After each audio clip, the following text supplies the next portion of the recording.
Good morning, everybody. Thank you for joining. This is Karan Alang. I'm a principal software engineer with 25 years of experience designing scalable distributed systems, cloud-native platforms, and AI/ML solutions. I lead the data engineering team at Versa Networks. I'm a senior member of IEEE, a Forbes Technology Council member, an open source contributor, mentor, speaker at industry events on data engineering, data science, and MLAI. So before I go ahead, I wanted to thank the Data Streaming Summit Virtual 2025 team for giving me the opportunity to present at this conference. I do hope all of you who are listening will find this session interesting and will take away knowledge from this. So the topic that I'm going to present today is called Anomaly Detection in Network Logs using Generalized Isolation Forest and ExIFFI. Let's look at the outline. So we'll go over the introduction. We'll go over the prior studies done for anomaly detection. We'll look at the gaps in prior studies, look at the proposed solution. We'll do a deep dive on isolation-based models. Why are we actually talking about isolation-based models? What are the advantages of isolation-based models? We'll look at the methodology. We'll look at the model comparison, conclusion, and the references. So the introduction, as you are all aware, there's been a rapid adoption of cloud computing, IoT, and mobile platforms, and that has vastly expanded the attack surface of enterprise networks, making them increasingly complex and vulnerable. Right. So because of this rapid adoption of cloud computing, IoT, and mobile platforms, every network today is under attack or can be under attack. The traditional security tools like rule-based IDS and signature-based antivirus are reactive, and they're not able to detect or counter these novel attacks. Modern threats such as APTs, zero-day exploits, and polymorphic malware often bypass these conventional defense mechanisms, right? So they're not able to really handle APTs, zero-day exploits, and polymorphic malware. Real-time monitoring and intelligent anomaly detection.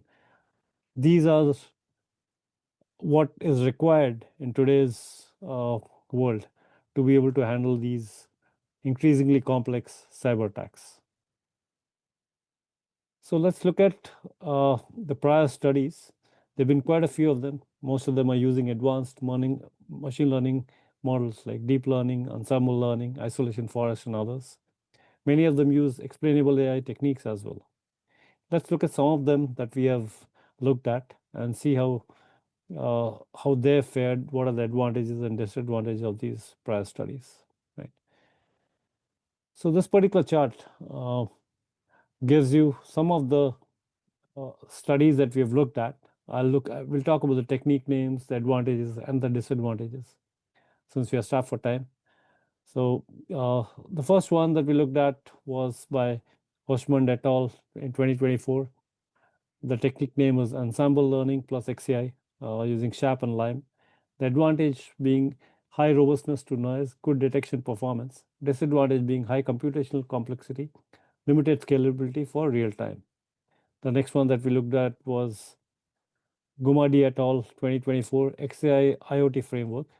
The advantage being effective feature attribution, good for IoT environments. The key disadvantage being limited handling of high velocity data, lacks cloud scalability. The next one is a deep learning plus federated learning plus XAI. The key advantage being it protects sensitive data, good visual insights. The disadvantage being high synchronization overhead, slow convergence. The next one is 1D CNN plus XAI technique by Bata and Al-Saidi in 2025. This one has the advantage of strong sequential pattern learning and model transparency. Disadvantage being requires large labeled datasets, computationally very intensive. And we'll look at this a little bit in detail in the sense that this is one of the disadvantages that we are trying to resolve in the proposed solution. Finally, we look at isolation forest. Okay, this is simple, inefficient, handles unlabeled data, lacks explainability, limited performance on subtle anomalies. The generalized isolation forest is actually an improvement on isolation forest. So isolation forest in some way is a base model for us. Okay, we'll look at isolation forest in detail as well in the subsequent slides. So the gaps in prior studies, common challenge is the integration of explainability with scalability. Okay, while many approaches demonstrate high detection accuracy or strong interpretability, few manage to achieve both within a practical deployable architecture. Most frameworks either focus on centralized performance metrics, they look at performance metrics, or overlook the complexity of real-time deployments in production systems, right? So these are some of the gaps that we are trying to address in the solution that we are proposing. The core objective, right? There are three key pillars that we are going to look at, and we're going to look at them together as part of one solution. One is algorithmic accuracy, explainability, and then system level scalability, right? So we're trying to provide a holistic, real-time, explainable solution that can be adapted to modern cybersecurity requirements. Okay, so that is the core objective of this study. The proposed solution, like I said, there are three different pillars, three pillars of the solution. The first one is generalized isolation forest. This one is an improvement upon the classical isolation forest by introducing better scoring for subtle and non-homogeneous anomalies, right? It is used to detect anomalies in high-dimensional imbalanced network traffic data. The next pillar is explainability and root cause analysis. Why we talk about explainability as well as root cause analysis. Essentially, we'll get into more details of this as well, okay? But we are going to use diffie-based explainable AI, ExIFFI, which is specific to isolation forest. ExIFFI actually stands for explainable AI for isolation forest feature importance, right? So it essentially looks at two different metrics, which are global feature importance and local feature importance, okay? And look at, like I mentioned, we look at more details on this. And the third pillar is cloud native real-time architecture. So we're looking for a scalable and resilient system, okay, built using GKE on GCP with open source tools like Apache Kafka, Spark, Airflow, and Prometheus Grafana. So these are three pillars of the proposed solution. Let's look at the isolation-based models. Okay, this is one thing that I wanted to highlight. Why is it that we're looking at isolation-based models, and what do they actually do to identify anomalies, right? So basically, there are three different types of isolation based models. One is isolation forest, then you have the extended isolation forest, and then you have the generalized isolation forest. And essentially, what they do is the isolation based methods, they detect outliers as instances that are easily distinguished from the rest, typically requiring fewer splitting hyperplanes, right? So the entire data set, what we will be doing, or what this particular model does, it'll create multiple isolation trees. And if you look at this diagram, right, there's a red line and there's a blue line.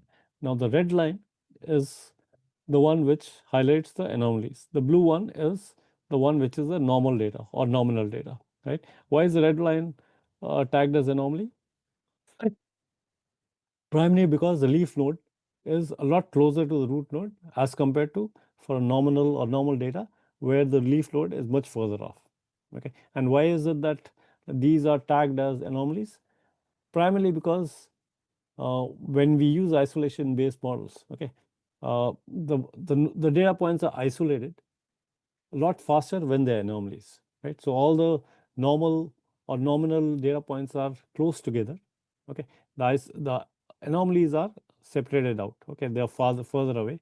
So when you have specific data points, it is a lot faster to isolate the anomalous points rather than the nominal points, and that is what isolation-based models actually do. And in the subsequent slides, I'll show you a couple of slides which actually show you how isolation forest as well as extended isolation forest carves out the anomalies, right? So this particular diagram on the right essentially shows the red ones are anomalies, right? So each isolation tree essentially has the red ones as anomalous points, and all of them are a lot closer to the root node as opposed to the non-anomalous points or the normal points which are further off. Okay, so this is the forest, this is a single tree. So let's go to the next slide, which talks about isolation forest, uh, extended isolation forest, and EGIF. How do they actually differ? Right? So the isolation forest detects anomalies by randomly selecting features and split values to isolate points, relying on axis-aligned splits. Okay, the key is axis-aligned splits. Essentially, the hyperplanes that are used are uh, aligned to the x-axis or y-axis. Okay, so they're horizontal or perpendicular. Okay, that is what isolation forest does, right? And this can lead to biased results in high-dimensional spaces, right? Now, extended isolation forest, it essentially tries to solve that problem. Okay, uh, it improves upon isolation forest by using random hyperplanes instead of axis-aligned cuts. So what they say is that why do I need to have the hyperplanes aligned to the x-axis or y-axis? I will use random hyperplanes. It can be at any angle. Okay, and that enables better handling of complex data distributions. Okay, now one drawback of EIF is that it can introduce empty branches, right? And so that is where GIF actually comes into picture. It enhances EIF to resolve this issue, thus improving generalization. Now, eGIF is nothing but GIF plus explainable AI. We talked about ExIFFI already. So we are combining GIF with ExIFFI to give feature level insights into why a point was marked anomalous, helping build analyst trust and enabling RCA, right? And we'll talk about how RCA is obtained using ExIFFI, okay, in the next slide. So this particular slide gives a good picture of how isolation forest works and extended isolation forest works. So if you look at this on the left hand side, uh, as you can see, the hyperplanes are either perpendicular or horizontal, right? So they're axis aligned, right?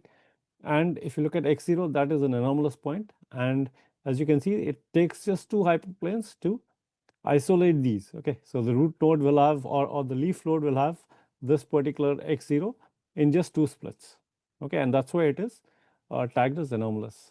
Okay, while in this case, xi is not an anomalous point, and it takes many more splits to get this isolated to a leaf node. Okay, isolation essentially means getting a particular data point into a leaf node using hyperplanes, right?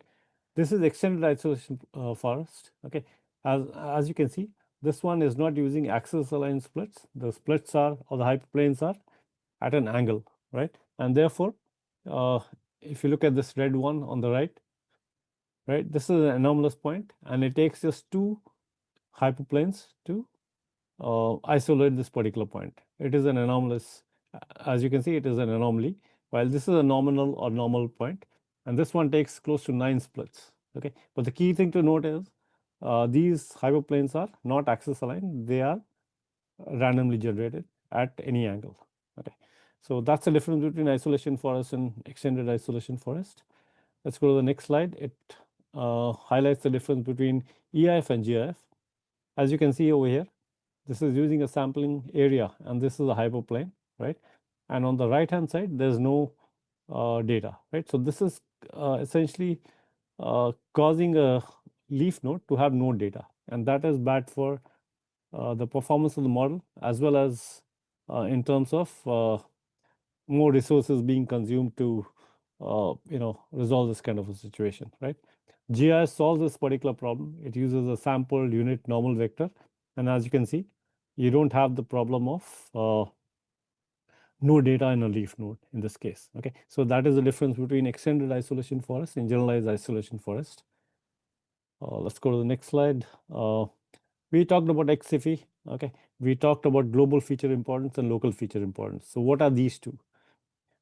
So essentially, GFI, or global feature importance, aggregates feature importance across inliers and outliers to determine which features are most associated with anomalies across the entire data set. In other words, it looks at the entire data set, okay, and will give you the top 5 to 10 features, which essentially highlights why the anomalies are tagged as anomalies, right? That is the global feature importance, right? It is at the entire data set level.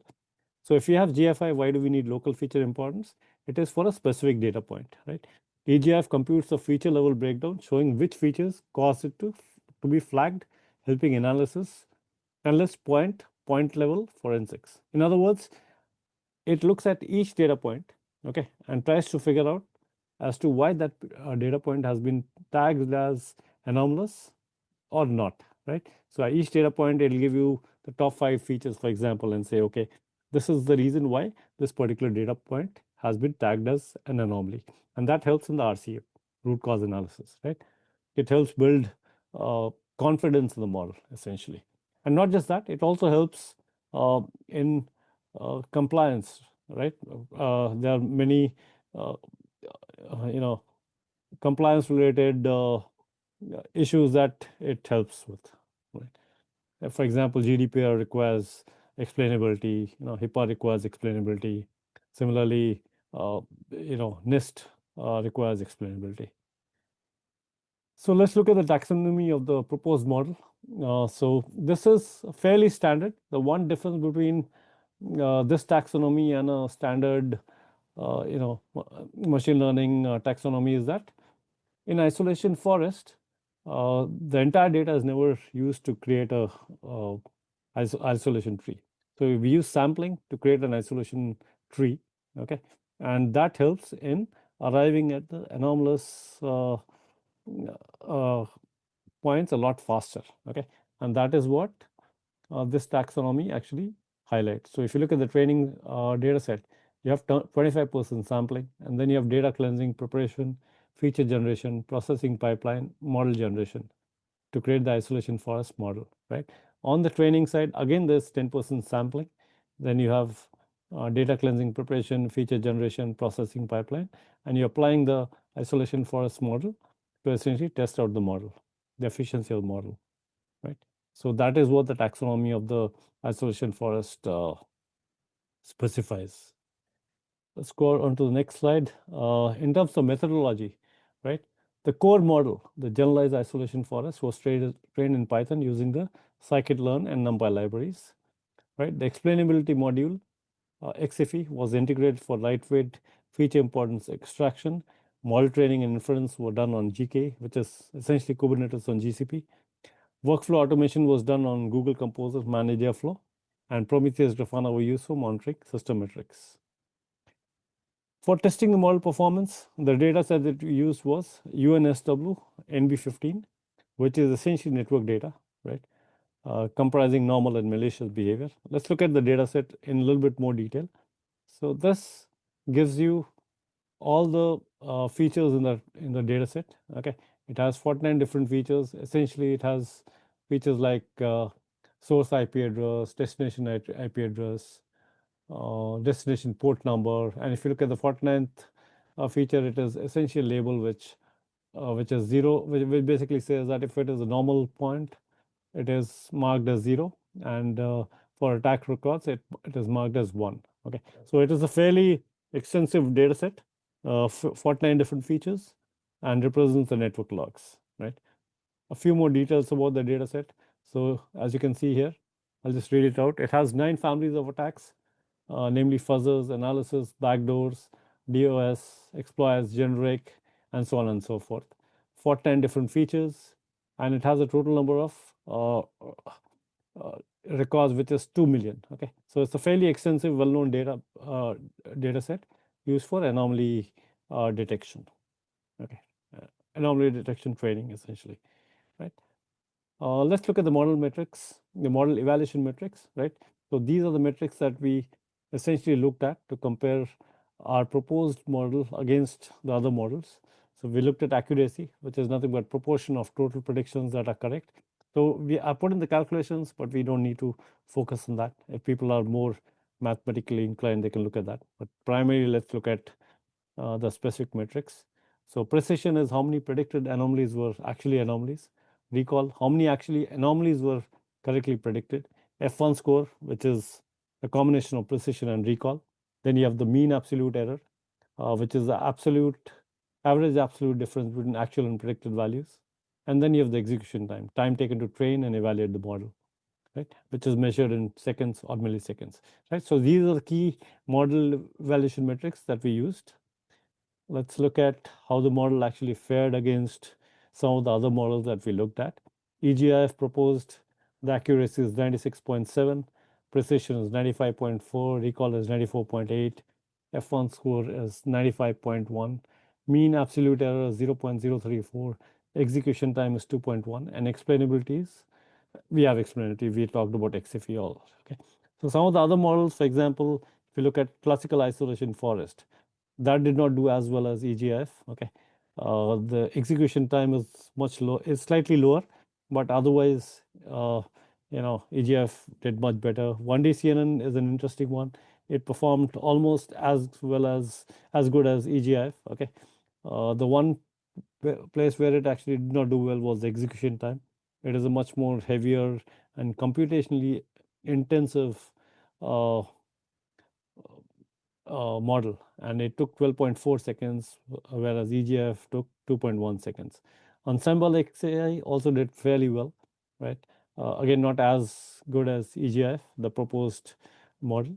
ARIMA, which is a traditional time series machine learning model, did not do very well for the data set that we had. Okay, also it does not have explainability, right? So this is the model comparison chart. Let's look at some of the graphs. Again, the same metrics in a slightly more visual representation, right? So you have GIF plus ExIFFI.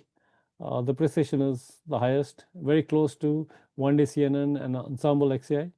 Okay, ARIMA didn't do very well. Isolation Forest was somewhere in the middle. Similarly for recall, right?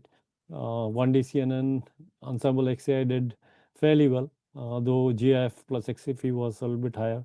ARIMA didn't do very well here either. Let's look at mean absolute error. See, the mean absolute error was much lower for GIF plus ExIFFI, right? Much higher for ARIMA, right? The others were somewhere in the middle. Model comparison time, we saw 1D CNN had the highest model, the execution time, right? And isolation forest did pretty well, much faster. GIF plus ExIFFI also did fairly decently, right? And then finally the accuracy, right? Again, this follows the pattern, right? GIF plus ExIFFI did pretty well. 1D CNN also did well. Explainable, Ensemble XAI also did fairly well. ARIMA didn't do all that well, right? So in conclusion, the proposed framework EGF is a comprehensive and scalable solution for anomaly detection and improved network security. EGF greatly extends the recognition of anomalies in high-dimensional imbalanced network traffic, right? Thus affording increased sensitivity to subtle, even complex attack forms. The gap between accuracy and interpretability is filled within the framework using feature importance. We talked about ExIFFI and feature importance, which gives transparent feature-wise anomaly explanations, right? This is actually the key for the entire, or one of the probably more important aspects of the proposed solution, right? Uh, because it gives the model respectability for one thing, and also for compliance reasons, right? The modular cloud agnostic design allows easy deployment across various enterprise environments to deliver real-time monitoring, detection, and interpretability at scale, right? So the cloud agnostic design, while it is not given enough importance, it is fairly important to make sure that because it enables deploying this in a production-ready environment. So that's it. Thank you very much. It was a pleasure giving this talk. Any questions that you have, I'm happy to answer. Thank you.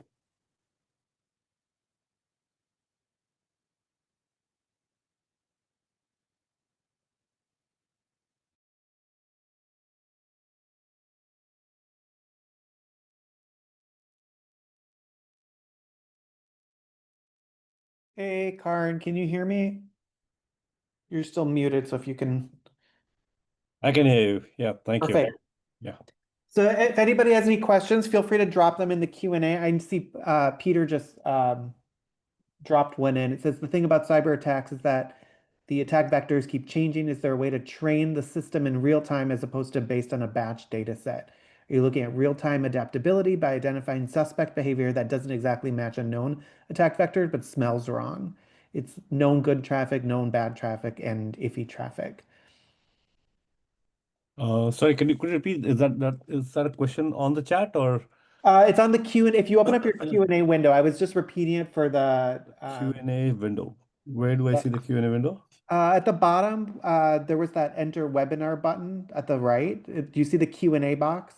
I am on the webinar, I think. Yep. And then I think there's a bar on the bottom. Oh, the Q&A. Okay, got There- it, got it. If you go ahead and click that, I'm going to click the answer live button. Okay, It's sure. going to go into the answered section. If you want to click on answered and go ahead and read that again, um, and then we can Okay, talk about yeah, it. sure. But Peter's basically asking instead of it looks like he's asking instead of pre-training on a batch data set, can the models be adaptable so that you can identify suspect behavior in real time if there's an unknown uh, attack vector that's a new one that's coming in?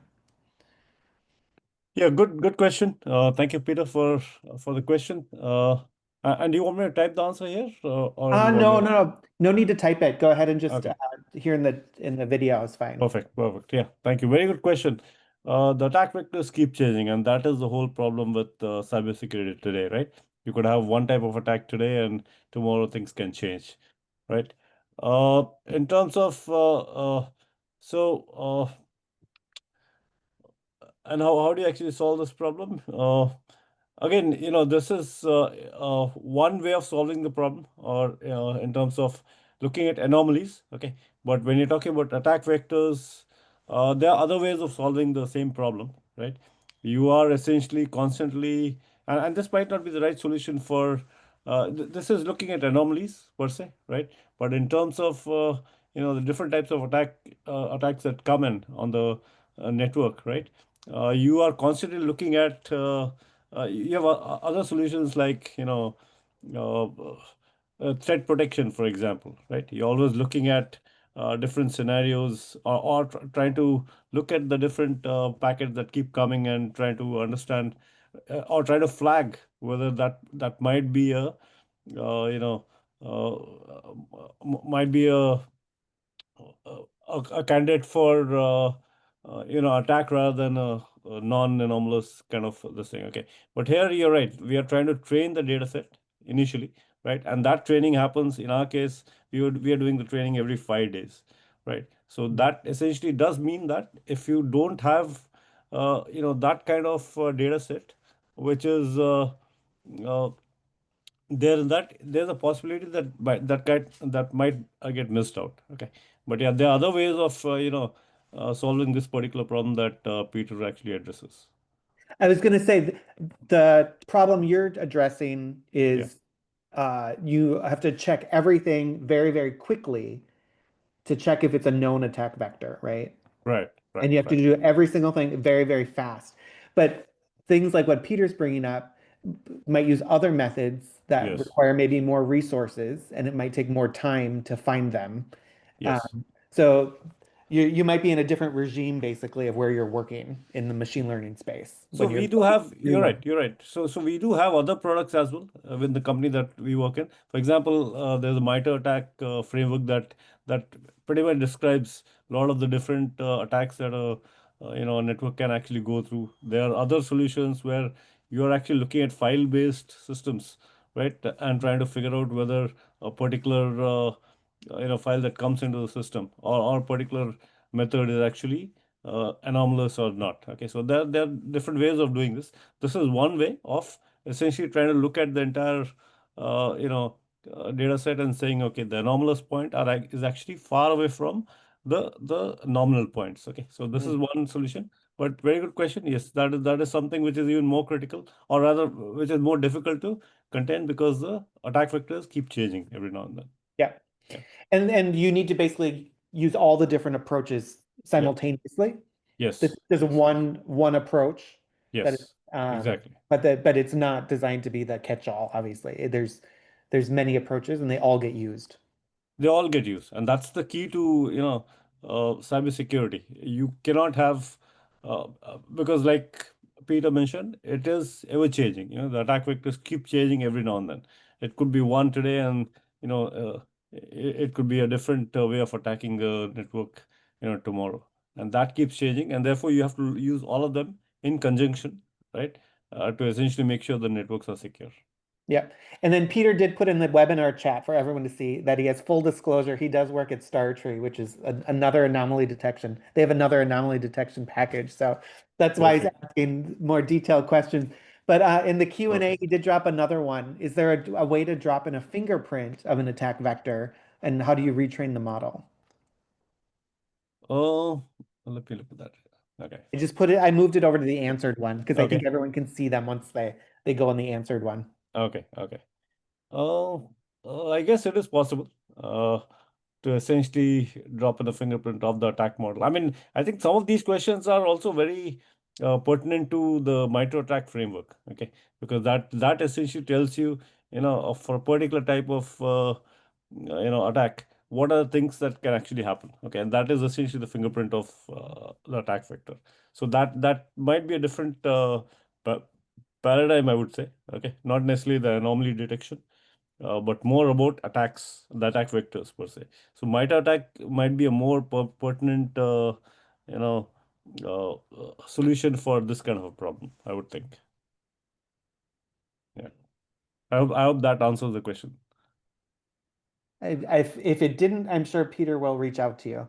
Okay. Okay. Perfect. Thank you so much. Yeah. Um, Yeah. I think Great, that's all we great have time. questions, by the way. Yeah, thanks everyone, or thanks for the questions. That's all we have time for today. But I'm sure people can probably reach out to you on LinkedIn. Can they find you on LinkedIn as well if they have questions?